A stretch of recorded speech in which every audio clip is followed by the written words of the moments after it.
Hola, soy Ulises Higareda y te doy la bienvenida a un nuevo episodio de Cómo pensar como arquitecto. Hoy quiero hablarte de algo que parece invisible, pero que está detrás de cada obra arquitectónica, la idea.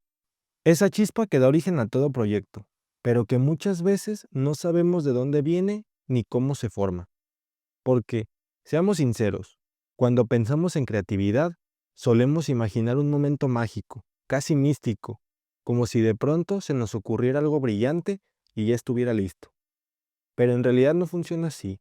Una idea arquitectónica no es un relámpago divino, es un proceso.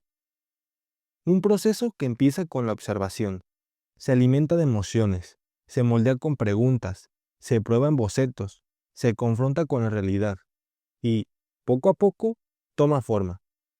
En este episodio, quiero invitarte a recorrer conmigo ese camino, cómo se forma una idea de proyecto.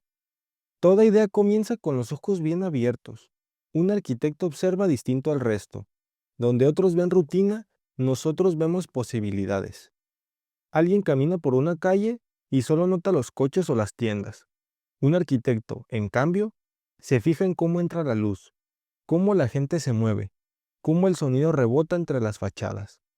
La observación no es pasiva, es activa. Es entrenar la mirada para ver más allá. Y lo más importante, las ideas no están en los libros, están en la vida. Le Corbusier encontraba inspiración en los barcos, su manera de organizar espacios, de aprovechar cada centímetro. Frank Lloyd Wright lo encontraba en la naturaleza, las formas orgánicas, la fluidez del agua, la fuerza de una roca. Luis Barragán veía en la luz y el color de México la semilla de su arquitectura. Observar no es copiar.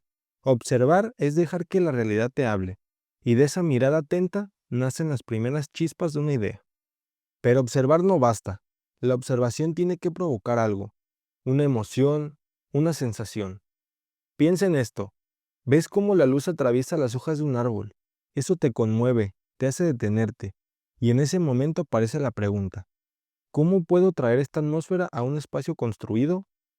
Ahí está el inicio de una idea. No en la respuesta, sino en la pregunta.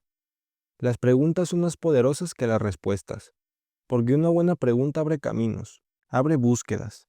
Los grandes proyectos no empiezan con certezas, sino con dudas, con frases como ¿qué pasaría si? ¿Cómo podría lograr? ¿Qué me está diciendo este lugar? De esa emoción convertida en pregunta nace lo más valioso, la semilla de la idea arquitectónica. Y esa semilla necesita tierra. Ahí entra el boceto. El primer trazo siempre es torpe, inseguro, lleno de imperfecciones.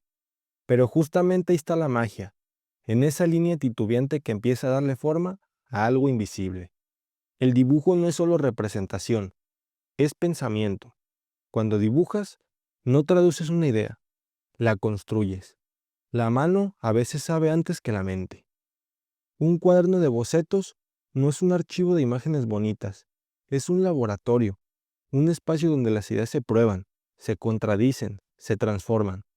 Una página en blanco es el lugar donde lo intangible se vuelve tangible. El boceto es humilde, pero poderoso, porque es el primer paso para que una idea empiece a existir en el mundo real. Ninguna idea existe en el vacío, toda idea se alimenta de otras. Y aquí es importante aclarar algo. Referenciar no es copiar.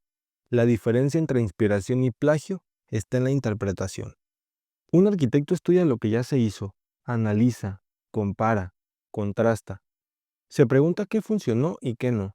¿Qué puede aprender de ahí? La historia, la cultura, el clima, el contexto. Todo eso nutre la idea. Por ejemplo, no es lo mismo proyectar en el desierto que en la selva. No es lo mismo construir en un barrio histórico que en una zona completamente nueva. El contexto te da pistas, te ofrece límites, pero también oportunidades. La idea se fortalece cuando dialoga con su entorno, y ese diálogo se da a través de la investigación. Pero incluso con todo esto, la idea todavía es frágil, necesita convertirse en concepto, y el concepto necesita transformarse en estrategia. Una idea es como una brújula, marca una dirección, pero no te dice exactamente qué camino tomar. La estrategia es la que organiza esa dirección en pasos concretos. ¿Cómo se distribuyen los espacios? ¿Qué materiales se utilizan? ¿Cómo se resuelve la estructura? La idea da sentido, la estrategia da forma. Aquí es donde la imaginación se enfrenta a la realidad, presupuesto, normativas, tiempos, necesidades del cliente. Y es ahí donde la verdadera creatividad se pone a prueba. Porque ser creativo no es soñar lo imposible, es hacer posible lo necesario, de una manera inspiradora. Al final, toda idea arquitectónica es una semilla, y como toda semilla, necesita tierra, agua, tiempo y cuidado para crecer. La observación es la tierra, la emoción y la pregunta son el agua. El boceto es la primera raíz, la investigación es el abono, la estrategia es el tronco que sostiene todo. Así, poco a poco, esa semilla se convierte en proyecto, y después en espacio construido, y más tarde en experiencia vivida por alguien. La próxima vez que observes algo cotidiano, no lo pases de largo. Hazte una pregunta. Tal vez ahí, en lo más simple, esté esperando la idea de tu próximo proyecto.